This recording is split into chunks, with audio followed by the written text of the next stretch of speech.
Hi మామ పరద అనుపమ పరమేశ్వరన్ గారు main లీడ్గా, Malayalam actress దర్శన గారు ఇంపార్టెంట్ రోల్లో, సంగీత గారు కూడా ఇంపార్టెంట్ రోల్లో యాక్ట్ చేసిన సినిమా బండి శుభం మూవీస్ డైరెక్టర్ ప్రవీణ్ కాండ్రేగుల గారు డైరెక్ట్ చేసిన ఈ మూవీ ఈ ఫ్రైడే రిలీజ్ అయింది.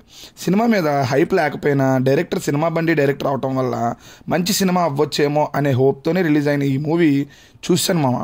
చూసాక నాకు నచ్చలేదు. అస్సలు నచ్చలేదా అంటే అస్సలు నచ్చలేదు. ఎందుకు నచ్చలేదు అని తెలుసుకునే ముందు ఒక మాట చెప్తాం మామ. ఒకరి నమ్మకాన్ని మూఢనమ్మకం అని మనం నిరూపించాలి అనుకున్నప్పుడు ఆ మూఢనమ్మకం నిజమై ఉండాలి. దాన్ని నువ్వు క్వశ్చన్ చేస్తున్నావు అని తెలియాలి. అలా కాకుండా స్టార్టింగ్లో అంతా కల్పితమని చెప్పేసి చూపించిన విషయానికి సంబంధం లేదని చెప్పి మళ్ళీ ఒకరి నమ్మకాన్ని క్వశ్చన్ చేస్తున్నా అని అనకూడదు. ఇక్కడ అదే అనిపిస్తుంది. ఇలాంటి ఒక విషయాన్ని వాళ్ళే కల్పించి రాశారేమో అని అనిపిస్తూ ఉంటుంది. లేదు, కొన్ని రియల్ ఇన్సిడెంట్స్ చెప్పడానికి ఇలా ఒక నమ్మకాన్ని మేమే క్రియేట్ చేసామన్నది చాలా తప్పే అవుతుంది. ఇదే నాకు నచ్చలేదా అంటే ఇది కాదు, బేసిక్గా సినిమానే బోరు కొట్టింది మామ.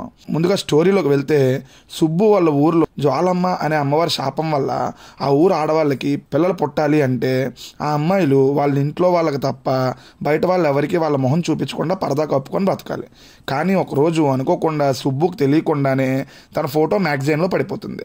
దానివల్ల సుబ్బుని బలిచ్చేద్దాం అని అనుకుంటారు. ఆ టైంలో బలి ఆపాలి అంటే ఆ ఫోటో తన ప్రమేయం లేకుండా తీశారు అని నిరూపించుకోమంటారు. సుబ్బు ఆ ఫోటో ఎవరు తీశారో కనిపెట్టిందా, సుబ్బు బలి ఆగిందా అనేది రిమైనింగ్ స్టోరీ. ముందుగా ప్లస్ పాయింట్స్లోకి వెళ్తే కొన్ని సీన్స్, ఉమెన్ పవర్ గురించి చూపించిన కొన్ని సీన్స్ చాలా బాగున్నాయి. దర్శన గారి క్యారెక్టర్ కూడా చాలా బాగా డిజైన్ చేశారు. ఆ క్యారెక్టర్లో ఆమెను సెలెక్ట్ చేసుకొని ఇంకా మంచి పని చేశారు. హర్షవర్ధన్ గారు సంగీత గారి మధ్య వచ్చే కామెడీ సీన్స్ నాకు బాగా వర్కౌట్ అయ్యామో. మిగతా యాక్టర్ల పర్ఫార్మెన్స్లు కూడా బాగానే ఉన్నాయి. కెమెరా వర్క్ న్యాచురల్గా, విజువల్స్ చూడడానికి చాలా బాగున్నాయి. ఎడిటింగ్లో చాలా సీన్స్ లేపేస్తే బెటర్ అనిపించింది.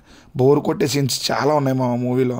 మ్యూజిక్ కూడా సినిమాలో చూస్తున్నప్పుడు బాగుంది అనిపిస్తుంది, కానీ బయటకు వచ్చాక ఏం గుర్తుండదు. ఇంకా అంతే మామ. మైనస్ల గురించి మాట్లాడాలంటే స్టోరీయే. ఈ మాట చాలామందికి నచ్చదు, బట్ నిజంగానే స్టోరీయే నచ్చలేదు.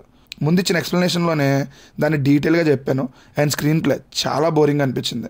144 minutes మూవీ అయినా థియేటర్లో 3 గంటలు కూర్చున్న ఫీలింగ్ కలిగింది.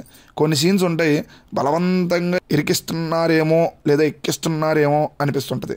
అలాగే ఫస్ట్ హాఫ్లో సీన్స్లో చాలా ఎమోషనల్ కంటెంట్ ఉన్న ఒక్క ఎమోషన్కి కూడా మనం కనెక్ట్ అవ్వం, అంత ఆర్టిఫిషియల్గా అనిపిస్తాయి.